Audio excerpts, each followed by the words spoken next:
Estamos la grabación, entonces. Buenas noches, jóvenes, ¿cómo están?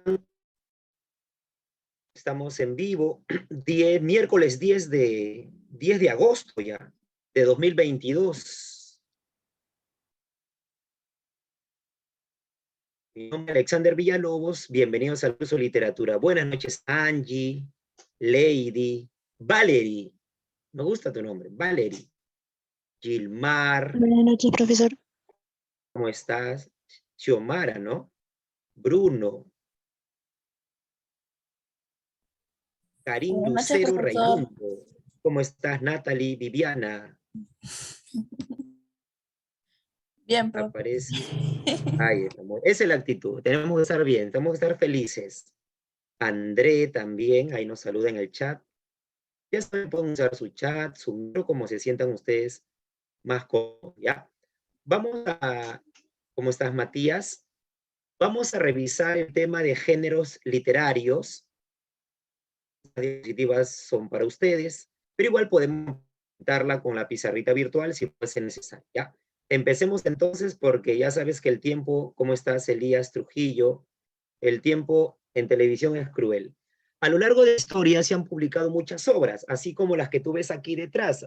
Algunos me decían, profe, qué bonito su fondo de pantalla. No, no es fondo de pantalla, son algunos de mis libros. Creo que ya un día voy a dormir en la calle porque no entran los libros acá en la sala. Se han publicado muchas obras y estas obras, para poder ser estudiadas, se han clasificado. A esa clasificación se le llama géneros literarios. Y eso ha sido pregunta de examen de admisión. ¿Cómo estás, Leonardo?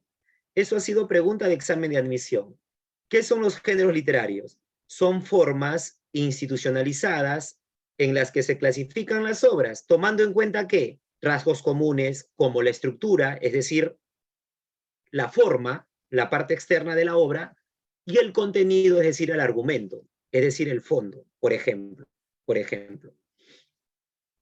Otra respuesta en examen de admisión. Son categorías que se emplean para sistematizar la multiplicidad de obras, por ejemplo.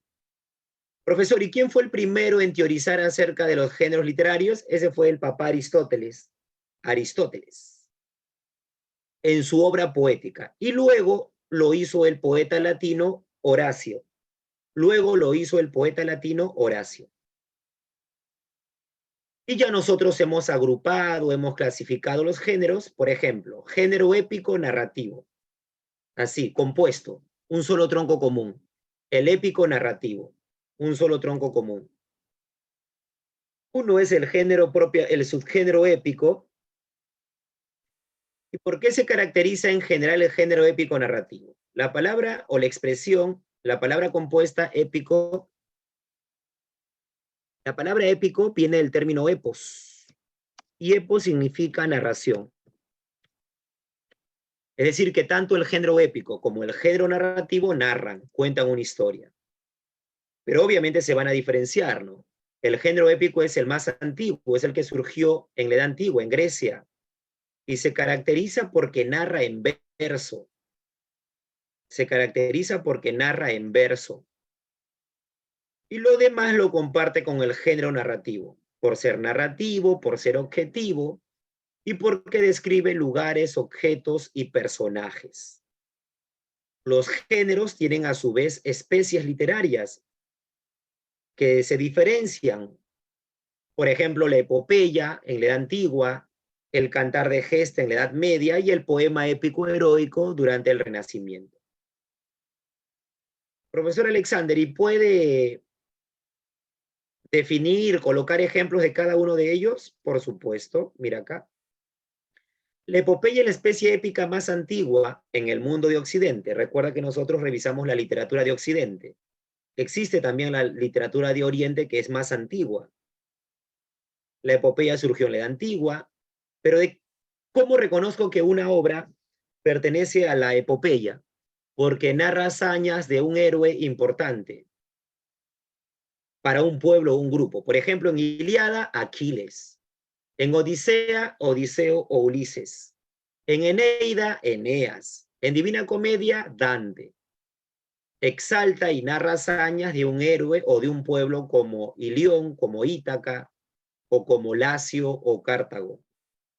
Pasa el tiempo y durante la Edad Media surge el cantar de gesta, que también narra hazañas de un héroe, narra en verso. Acuérdate que el género épico te narra en verso. Narra hazañas de un héroe, quien lucha para el fortalecimiento, para la protección de su reino. Nos habla acerca del origen de las naciones, de la formación de los reinos europeos. Los cantares de gesta se caracterizan por ser orales. Los cantares de gesta se caracterizan por ser anónimos. Y también esta fue pregunta de examen de admisión. ¿Cómo se llamaron los poetas populares que difundieron los cantares de gesta? Se llamaron juglares. Ejemplo de obras que pertenecen al cantar de gesta, por ejemplo, el cantar del Mío Cid en España, el cantar de Roldán en Francia, el cantar de los Nibelungos en Alemania. Profesor, ¿y quién es el autor? Recuerda, los cantares de gesta se caracterizan por ser anónimos. No hay un autor definido.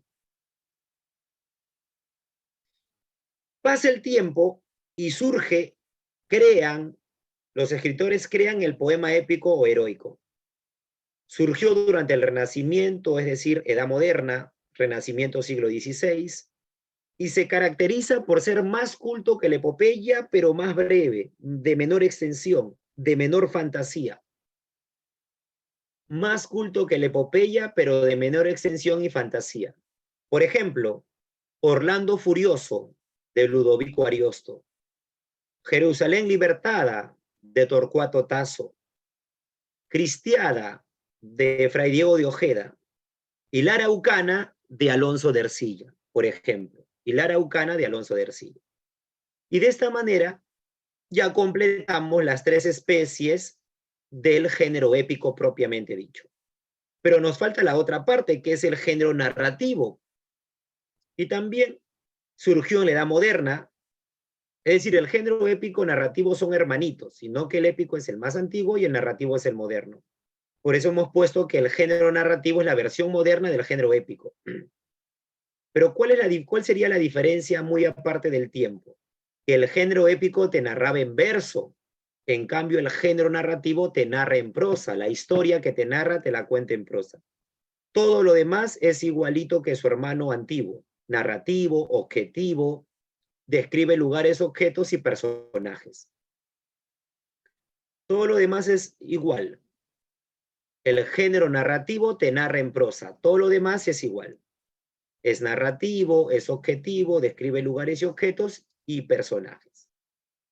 Y tiene sus propias especies literarias. La novela, el cuento, la fábula, la crónica, el mito, la leyenda. Empecemos por la novela. La novela se caracteriza por ser extensa. Y como es extensa, entonces muchos personajes, muchos lugares, muchos ambientes, muchas historias relacionadas entre sí, porque la novela es extensa. 500 páginas, 800 páginas, tomo 1, tomo 2. Novelas en el mundo y en el Perú. Los Miserables, de Víctor Hugo. Crimen y Castigo, de Fyodor Dostoyevsky. Los Ríos Profundos, del maestro José María Arguedas. La Ciudad y los Perros, del único premio Nobel de Literatura en nuestro país, La Ciudad y los Perros. De nuestro país, ¿no? Mario Vargas Llosa, con La Ciudad y los Perros. Profesor, y el cuento, todo lo contrario. El cuento se caracteriza por ser una narración breve. Una observación.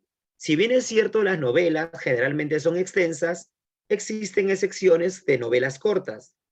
Por ejemplo, La Metamorfosis de Franz Kafka, si revisamos en nuestra biblioteca, apenas tiene 100 páginas.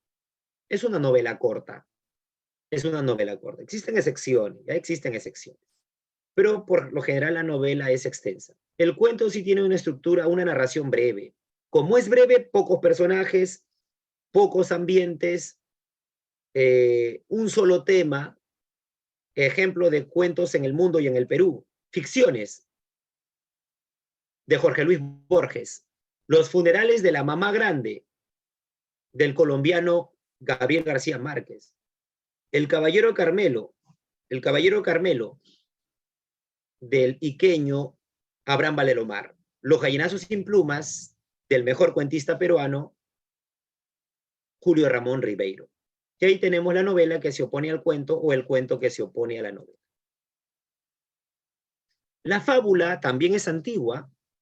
La fábula es como un cuento, es una narración breve, pero tiene detalles de que, si bien es cierto, tiene pocos personajes, ambiente reducido y un solo tema, normalmente, generalmente sus personajes son animales. La tortuga, la liebre, el león.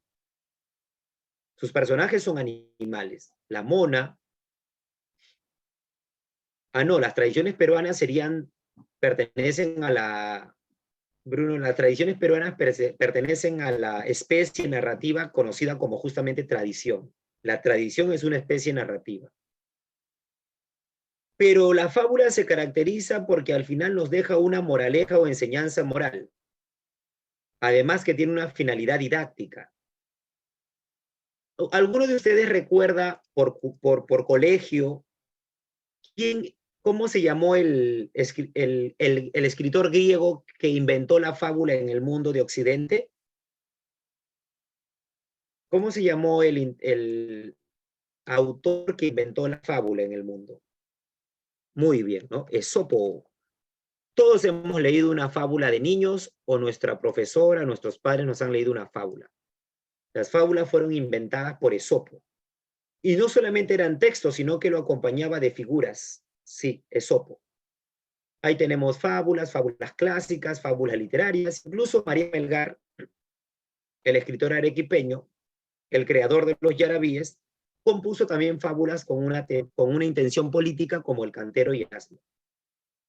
La crónica, en cambio, se caracteriza por ser una narración histórica, por ser una versión directa más o menos apasionada, escrita por un testigo de los hechos, o interrogando a los mismos actores de los acontecimientos.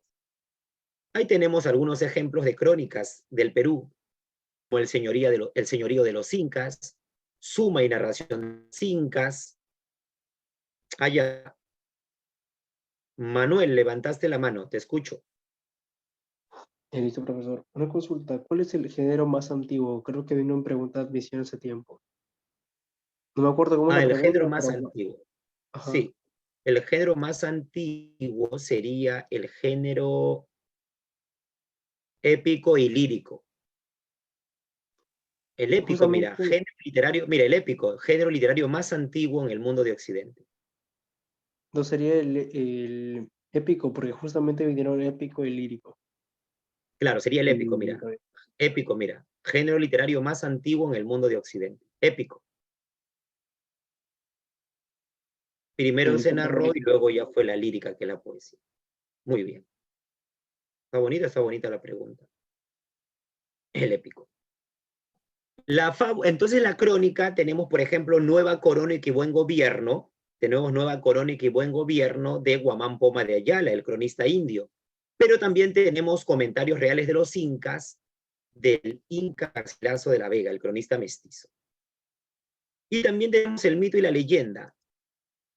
¿Qué tienen en común el mito y la leyenda? Que en los dos se utiliza mucho la fantasía. Pero ¿qué los podría diferenciar? Que el mito aclare el origen del mundo o de una gran civilización. Por ejemplo, tenemos el mito del talón de Aquiles, muy conocido, donde la diosa Marina Tetis, al saber que su hijo es un semidios y saber que en el infierno había una laguna llamada Estigia, ella desciende al infierno, se dirige a la laguna Estigia, toma al bebito Aquiles, a su hijo, y lo toma del talón, ¿no? Y lo baña, lo sumerge sobre estas aguas milagrosas para hacerlo invulnerable. Sin embargo, comete el error que al tomarlo del talón, esta parte no fue bañada por esas aguas, sería el punto débil de Aquiles, por donde más adelante lo mata París, ¿no? El troyano. Tenemos el mito de Pandora, el mito de Nailán o el mito de Kuniraya Viracocha. En cambio, la leyenda se caracteriza porque tiene una base histórica. Y es más, su historia es considerada como real. Nos presentan la historia como un hecho real. Tenemos la Jorca de Oro y Rayo de Luna,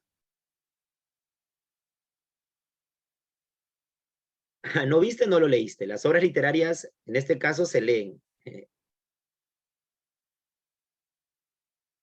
Claro, se leen, no se vio. No es que se vio, sino se leen. Pero la muerte de Aquiles no se narra en la Ilíada, se narra en otras obras como la Eneida, por ejemplo. Claro. Ya, por si acaso, ya, por si acaso las películas inspiradas en obras no se referencian para un examen de admisión ni para argumento, ya, las películas están completamente tergiversadas o alteradas. La forma de acercarnos a la literatura es leyendo. Su historia, la leyenda, se considera que su historia es presentada como real y tiene un fondo histórico. Decía, la Jorca de Oro y Rayo de Luna de Gustavo Adolfo Bécquer. Luego tenemos en el Perú la leyenda de los hermanos Sayar, o en Ica la leyenda de la laguna de la Huacachina. Y ya está. Ya hemos hecho dos géneros. Hemos hecho el género épico y hemos hecho el género narrativo. Ahora vamos a ver el tercer género, el género lírico. Mira, el género lírico también es antiguo, también surgió en Grecia, pero el más antiguo es el épico. El género lírico es el más subjetivo, es el género literario más subjetivo y personal. Es el género literario más subjetivo y personal. Generalmente está compuesto en verso. El autor se manifiesta desde su mundo interior, desde su subjetividad, sentimientos y emociones. Hay muchas especies literarias. Yo he seleccionado la oda, la elegía, la égloga, el yarabí. Por un sol más agrande su combo y pedido le puedes agregar el madrigal. Por un sol más agrande su combo y pedido puedes agregarle la sátira. Ahí está, madrigal, sátira, por ejemplo, ¿no? El epigrama, por ejemplo. El epigrama, eso le puedes agregar. Yo he seleccionado algunos. Por un sol más agrande su combo y pedido puedes agregarle la epístola. Ahí está, la epístola. Te pongo conceptos chiquititos, ¿ya? Si deseas, le toma luego su capturita de pantalla. Si es que desean, porque recuerda que eso ya no estaría en la diapositiva. El madrigal se caracteriza por ser breve y amoroso. Un poema breve y amoroso. Ahí está. La sátira se caracteriza por la burla, un poema burlesco. Se caracteriza por la burla. El epigrama se caracteriza por ser breve y satírico. Breve, ¿eh? La sátira es extensa, este es breve. Breve y satírico. Y la epístola se caracteriza por ser una carta confesional, una confesión de amor, pero a través de un poema, a través de un poema.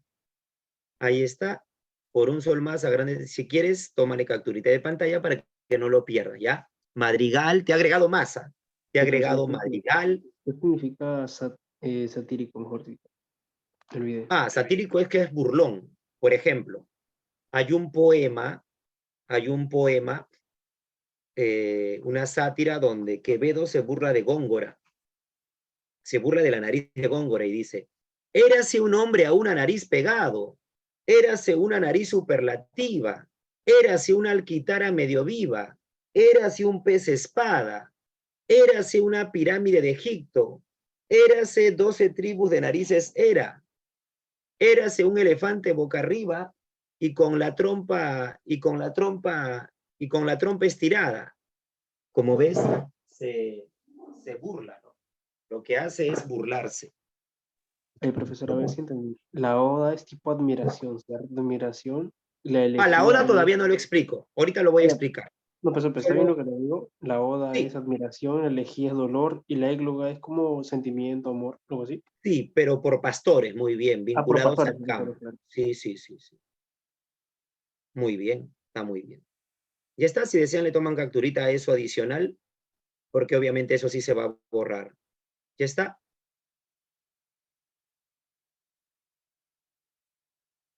Muy bien. Ya está. Ahora sí, vamos a explicar lo que estaba vamos a explicar lo que estaba ahí en la diapositiva. La oda, como muy bien dijo tu compañero Manuel, ¿no? Dice acá, la oda es la exaltación, es la alabanza. ¿Qué podemos alabar? A la patria, a un héroe, a una madre, a un hijo, a una pareja, a un animalito, a tu mascota. Todo se puede alabar. Ahí tenemos epinicios, oda, a la vida retirada, a la libertad. Por ejemplo, Fray Luis de León en Oda a la vida retirada alaba la naturaleza, el campo, la vida sosegada en el campo. Qué descansada vida la del que huye del mundanal ruido y sigue la escondida senda por donde han ido los pocos sabios que en el mundo han sido. Alaba ahí. En cambio, la elegía, como también muy bien dijo tu compañero, es la tristeza, el dolor por la muerte de un ser querido. Ahí tenemos las tristes, coplas por la muerte de su padre, llanto por Ignacio Sánchez Mejías, o elegías de repente a Silvia. O elegías a Silvia. La égloga son composiciones pastoriles, los personajes son pastores idealizados.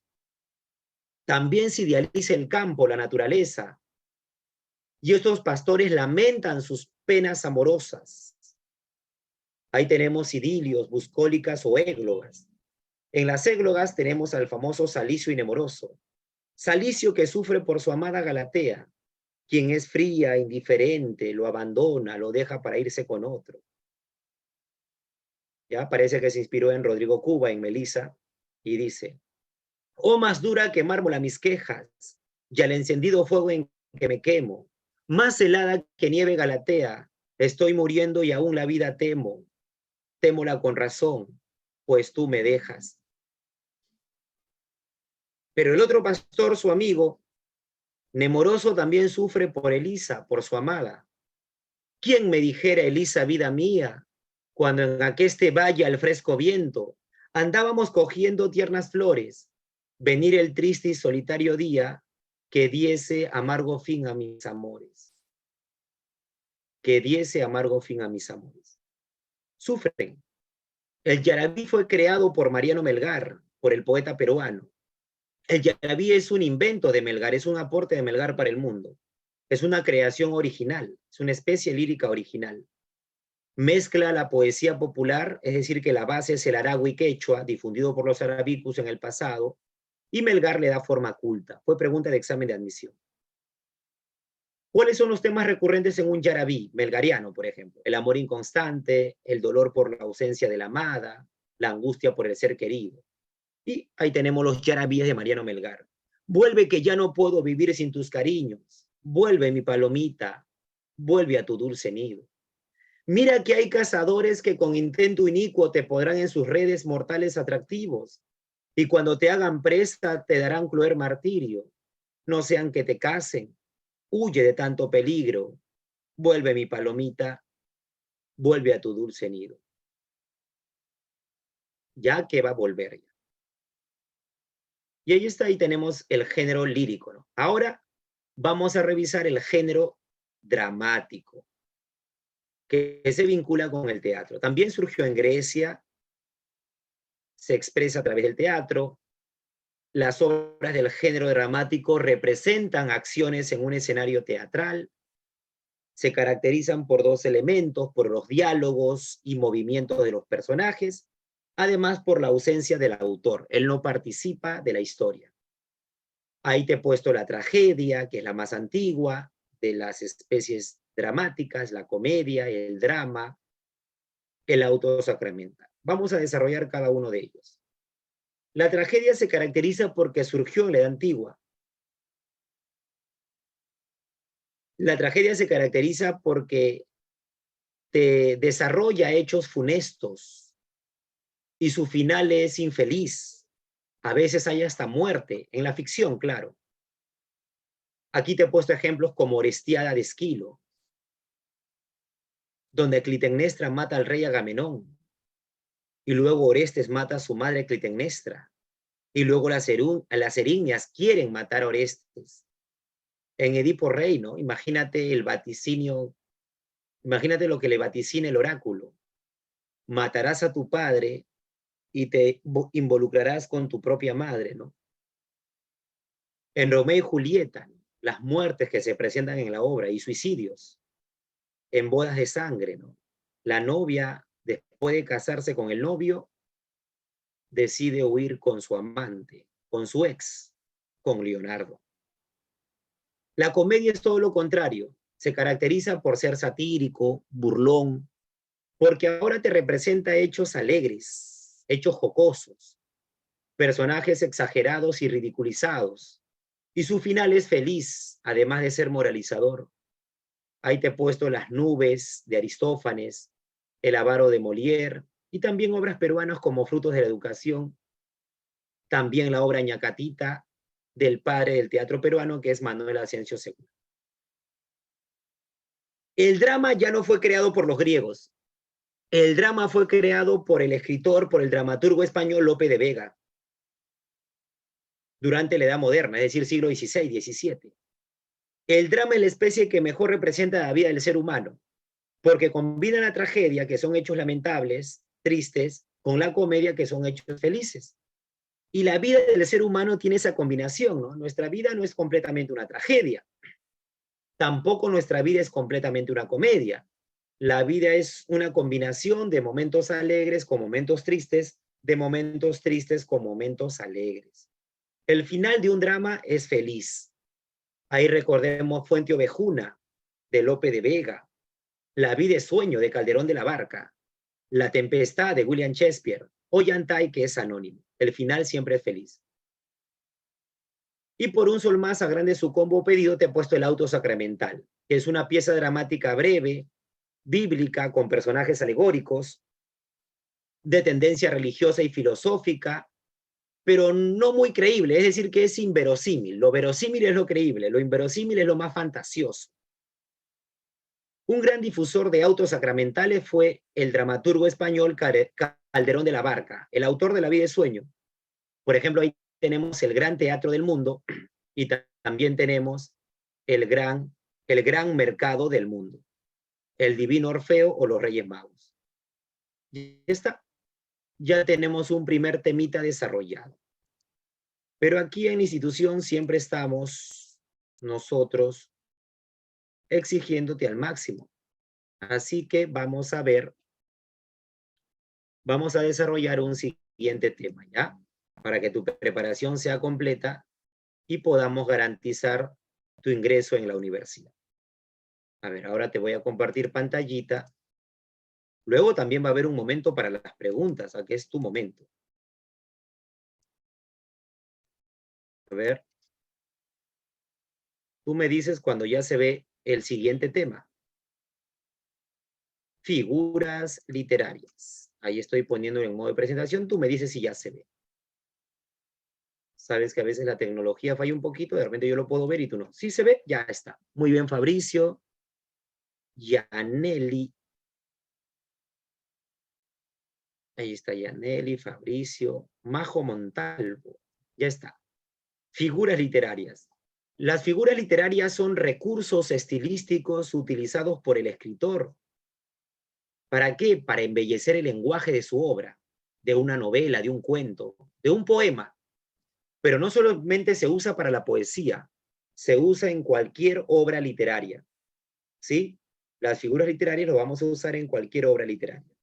Otra forma de definirlo son recursos retóricos, expresivos, que emplea el escritor para adornar el mensaje, para deleitar, para impresionar a su lector. ¿Ya está? Vamos a revisar entonces algunas figuras literarias importantes. Por ejemplo, la aliteración es aquella figura donde se repite un sonido o grupo de sonidos. Ejemplo, en el silencio, silencio, silencio, solo, se escuchaba un susurro de abejas que sonaba. No es casualidad que el autor haya usado la S, sase, si, so, su. Lo hace con intención. el autor está usando la figura literaria o el recurso retórico conocido como aliteración. Conocido como aliteración. El ruido con que rueda la ronca tempestad. El ruido con que rueda la ronca tempestad. Ahí jugó con la R. En cambio, la onomatopeya busca imitar el sonido de la realidad de un animal o de la naturaleza o de un objeto. Me despertó el kikiriquí del gallo. Trata de reproducir el sonido del gallo. Qué agradable el tin, tin, tin, tineo de la campanilla, ¿no? El tintineo. Está sencillito. Aliteración, repite sonido o grupo de sonidos, y onomatopeya trata de reproducir el sonido de la realidad. Siguiente figurita. Tenemos el epíteto y el hipérbato. Ya el epíteto y el hipérbato. El epíteto expresa, por ejemplo, una cualidad o característica de un ser. Por ejemplo, por ti la verde hierba, el fresco viento, el blanco lirio y la colorada rosa. ¿Ves?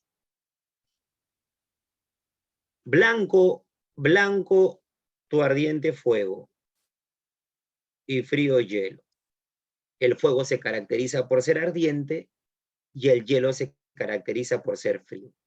Pero el epíteto no solo se expresa a través de un adjetivo calificativo, el epíteto también se expresa a través de una aposición explicativa.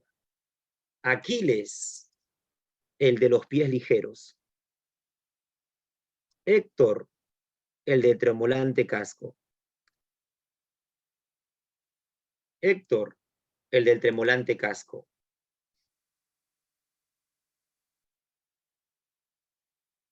Zeus, el que amontona las nubes.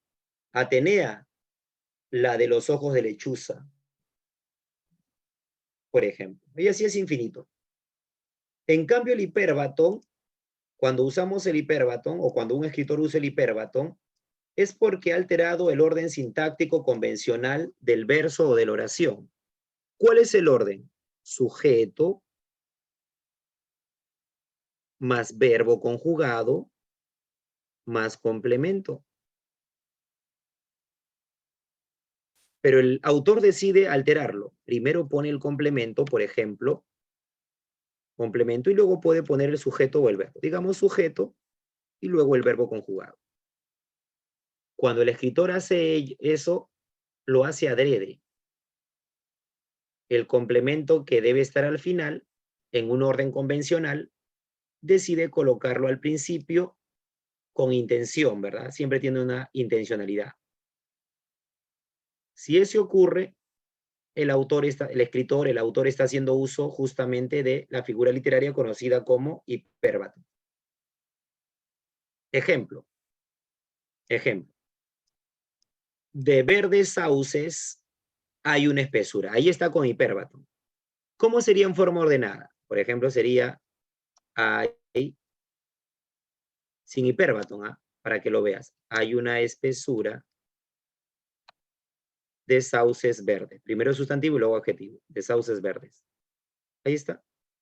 Así sería de manera ordenada. Pero no, el autor ha hecho uso de un hipérbato. Marchitará el arroz el viento helado. Uy, eso está desordenado porque el complemento está al principio. Ordenadito sería el helado viento, por ejemplo, o viento helado. Ah, no, el viento helado. El viento helado marchitará la rosa. Primero el sujeto, luego el verbo y luego el complemento. El viento helado marchitará la rosa. El viento helado marchitará la rosa. Ahí está, el viento helado marchitará la rosa. El autor no, el autor lo ha hecho con hipérbato. Marchitará la rosa el viento helado. Pero cuando analizas te das cuenta que ha usado el hipérbato. Estas que me dictó rimas sonoras. Ah, estas rimas sonoras que me dictó. Estas rimas sonoras que me dictó. Estas rimas sonoras que me dictó. Ya está. Estas rimas sonoras que me dictó. Ahí está. Ese es el hipérbato. Que no debes confundir, obviamente, con la hipérbole, que es la exageración que luego vamos a ver.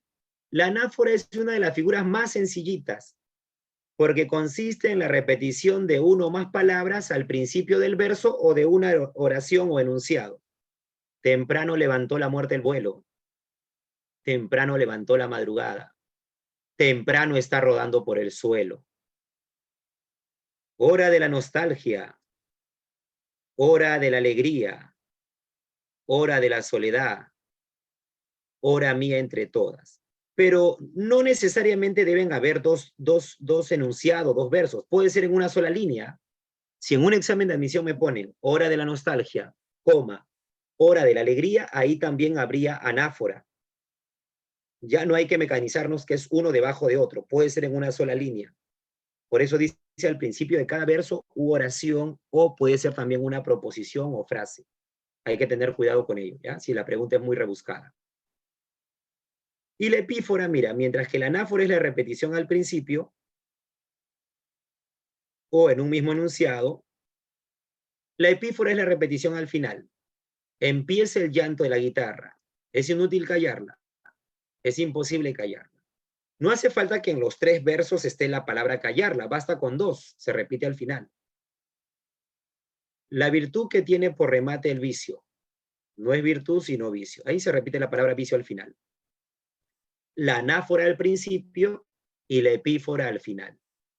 La anáfora al principio y la epífora al final. Se oponen, por eso te lo he puesto de manera didáctica. En cambio, el polisíndeton es cuando se hace uso de muchas conjunciones. Profesor, ¿y me puede recordar las conjunciones más relevantes, las más usadas? Sí. Y, ni, que, o, u, o pero de repente. Pero obviamente lo usa de manera exagerada, ¿no? Y toda la vida se nos torna austera y yerma y clara y verde y rosa pura. Y rosa pura. Como te das cuenta, es evidente que ha hecho uso del polisíndeto. Pero mudo y exhorto y de rodillas, como se adora a Dios ante su altar, como yo te he querido, desengáñate, así no te querrán. Ya está.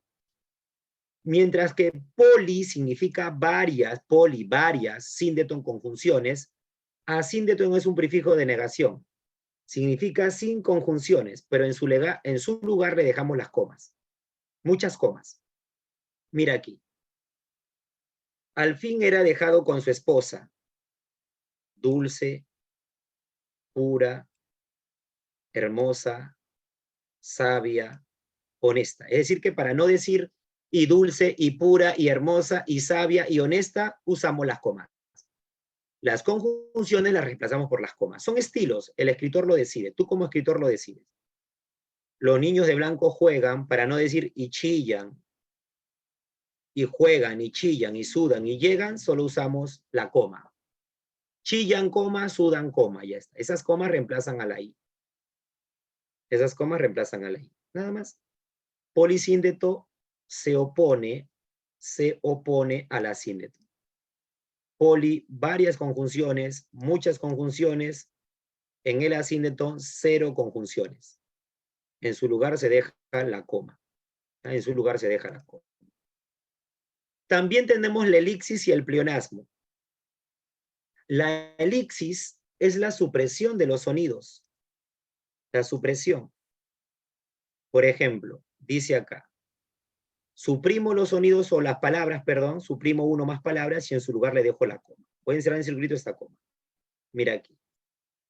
Mi nombre está en la atmósfera, en la brisa. El escritor Carlos Augusto Salaverry, el poeta peruano, para no repetir mi nombre está en la atmósfera, mi nombre está en la brisa, prefirió reemplazar la expresión mi nombre está, prefirió reemplazarla por la coma. Para no repetir mi nombre está en la atmósfera, mi nombre está en la brisa, mejor deja la coma.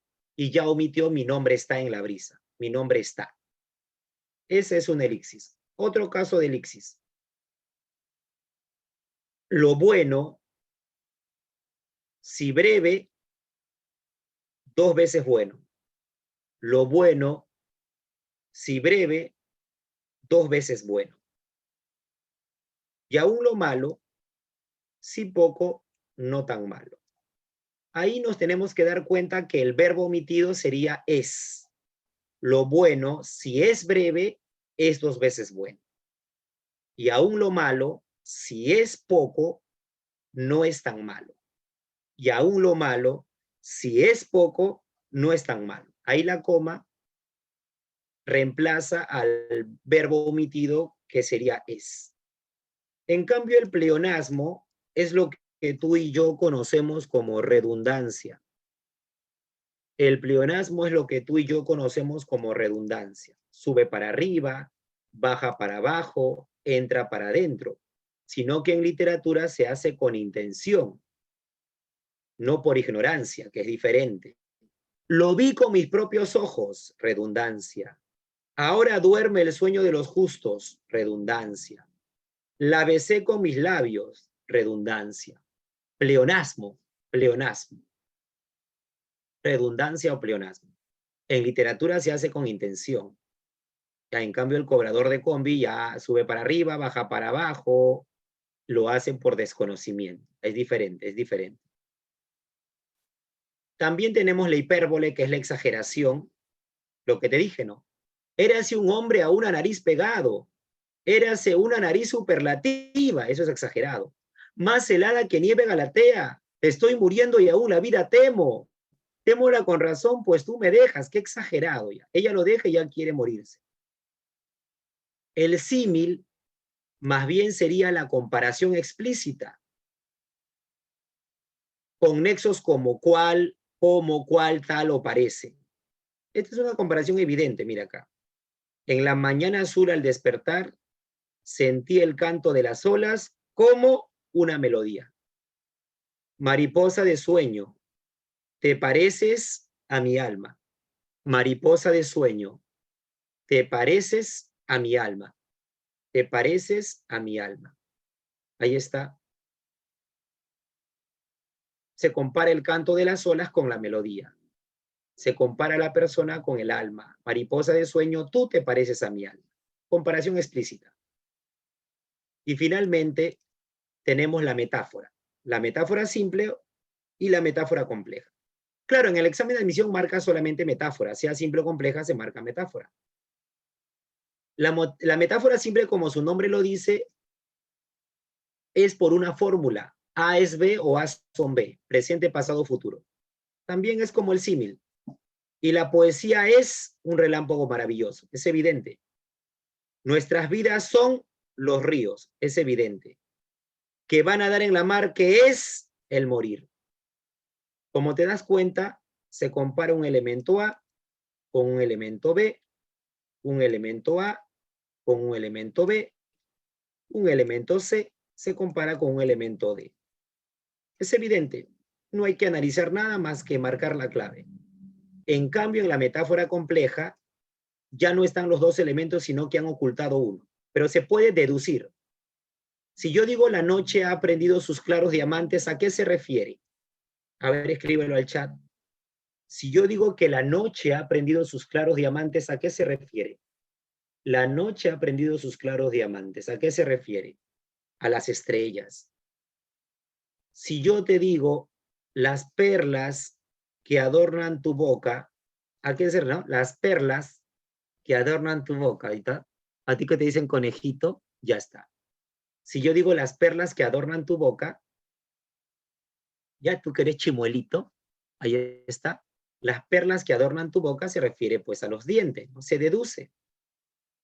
Y aquí de repente algo más complejo, caminante no hay camino, se hace camino al andar se refiere al porvenir, al futuro, ¿no? Por ejemplo.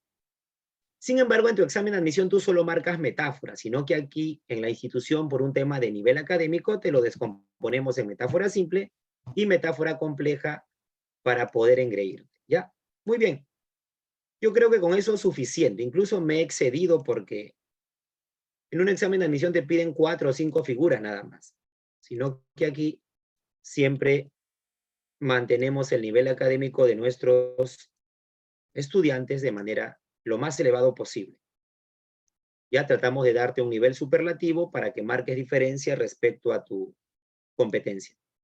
Ahora sí, vamos a lo más bonito de la clase, que son las preguntas, tu participación, ¿ya? Ya las preguntas, yo te he explicado mucho, creo que me he excedido, ¿ah? Ya las preguntas van a salir, pues, de manera muy sencilla. Hasta te vas a reír. ¿Profesor, son preguntas o son chistes? Ahí está. Ah, si tú tomas el prospecto, viene metáfora, símil, epíteto e hipérbole. Vienen pocas. Si tú revisas el prospecto de la universidad, que está en PDF, lo puedes conseguir ahí en el Google, vienen solo 4 o 5 figuras. Acá te enseñamos siempre un poco de más por un tema de que la pregunta te salga con una gran facilidad. Pero en realidad te vienen menos. En realidad te vienen menos. Metáfora, epíteto, hipérbole, hipérbaton, suficiente. Anáfora, suficiente. A ver, esperemos que cargue o ya cargó. Ah, ya está cargando, creo. Ah, no, ya estaba ya. Lo que yo había seguramente. ¿Pueden ver las preguntas ahí? ¿Ahí pueden ver las preguntitas? A ver, los leo o los escucho como se sientan cómodos. Ya se puede ver, ya. Uy, la 1 es muy fácil, ya. Indica el grupo donde aparecen solo especies trágicas. La E, pues, ¿no? Prometo encadenado, El Rey Lear y Fedra. ¿Por qué no la A? Porque Tartufo es una comedia. ¿Por qué no la B? Porque hemos visto en la diapositiva que La vida es sueño, es un drama. ¿Por qué no la C? Porque Fuente Ovejuna hemos visto en la diapositiva que es un drama. ¿Por qué no la D? Porque el Ramayana es una epopeya. El avaro es una comedia. La E sale hasta por descarte. Sale por conocimiento preciso o por descarte. La E. A ver, te ayudo una más, ¿ya? Hasta donde el tiempo nos permita. Unita más. Uno de los siguientes autores no corresponde al género. Gustavo Adolfo Bécquer, el español, es recontralírico y poeta. Homero, recontraépico. García Márquez, narrativo. Sófocles épico, no, pues Sófocles es un dramaturgo. Si Sófocles es un dramaturgo, debió vincularse con el género dramático. La D. La D. Una pregunta más. 3. Composición del medioevo. Ya salió, pues, Cantar de Gesta, ¿no? La especie que surge en la Edad Media solo es el cantar de gesta, no hay otra. Cantar de gesta. Y bueno, entra en detalle, ¿no? Que está vinculada al surgimiento de las nacionalidades, a la formación de los reinos europeos. Estaba en la diapositiva. Cantar de gesta, anónimo, oral y difundido por los juglares. Ya está.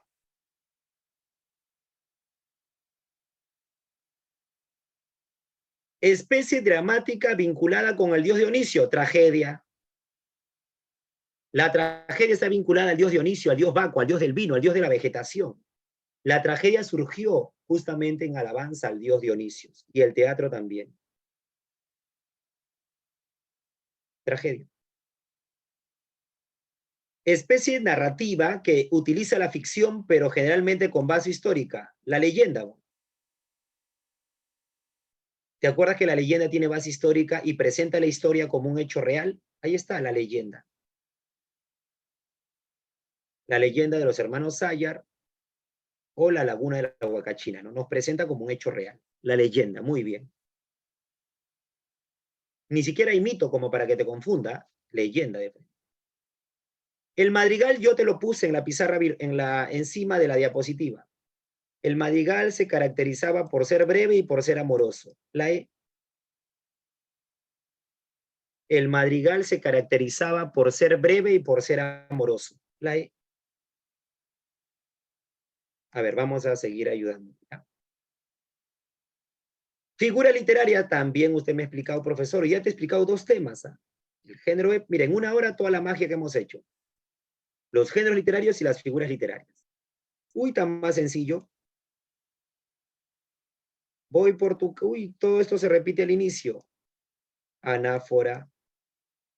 Y luego utiliza el como. Símil. Ya salió, pues. Voy por tu calle, anáfora. Utiliza el como. Símil. Ya salió. La E. Uy, esto está más sencillo porque te dan la teoría. A ver, vamos a ver. Oposición entre ideas, antítesis, la 1 con la B, puede ser este o puede ser este. Alteración de palabras, hiperbatón 2 con A. 2 con A, uy, ya salió. ¿Ya para qué leo el resto? Sí, ya salió. Profesor, pero me ha sobrado tiempo en mi examen de admisión. Ya asesora entonces. Omisión de palabra, elixis, 3 con C. Repetición de palabras al inicio, anáfora 4 con D. Ah, ya salió ya. Ya había salido ya. La C. Ya está. ¿Qué es la hipérbole? Una exageración. ¿Qué es la hipérbole? Una exageración, la A. ¿Qué es la hipérbole? Una exageración, la A. Ya está. ¿Qué figura literaria hay en el siguiente poema? A ver, los versos o los enunciados no empiezan por una conjunción. Habíamos dicho que empiezan con un sujeto y los sujetos no empiezan con I.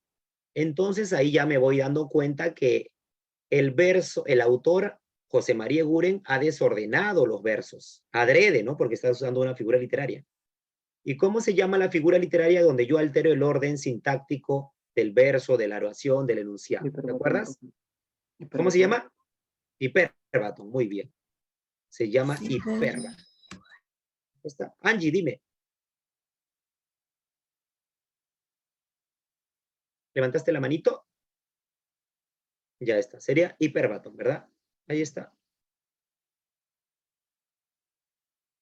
Sería el hipérbaton. Ahí está, nada más.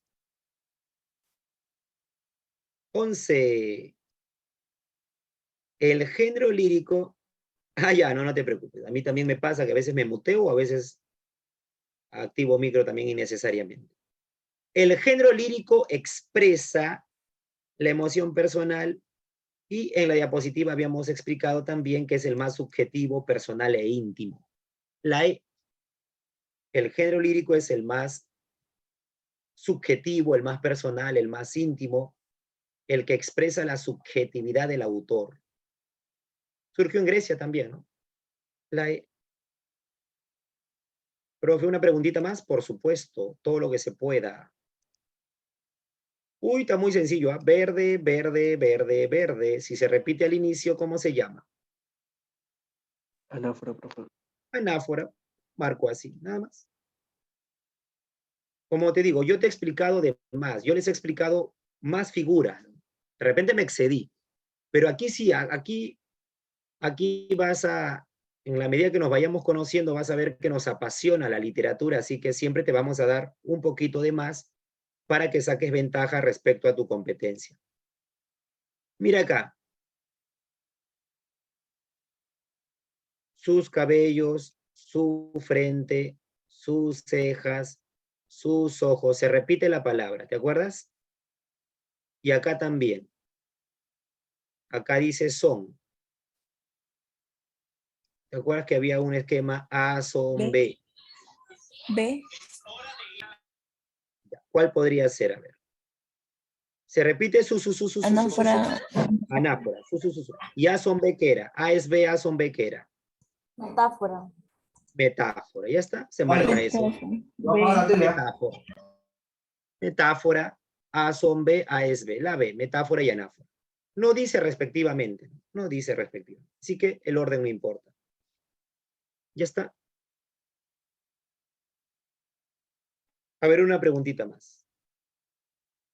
Promovió 32 levantamientos armados y los perdió todos. Más piña. Tuvo 17 hijos varones. Ay, ten cuidado con eso. De 17 mujeres distintas. Ya que exagerado ya. Tantos hijos. 17 hijos varones ya, y de 17 mujeres distintas, que fueron exterminados uno tras otro en una sola noche. Qué exagerado. Si encima ese día murieron todos los hijos, antes de que el mayor cumpliera 35 años. Es muy exagerado ya. ¿Cómo se llama la figura donde se exagera?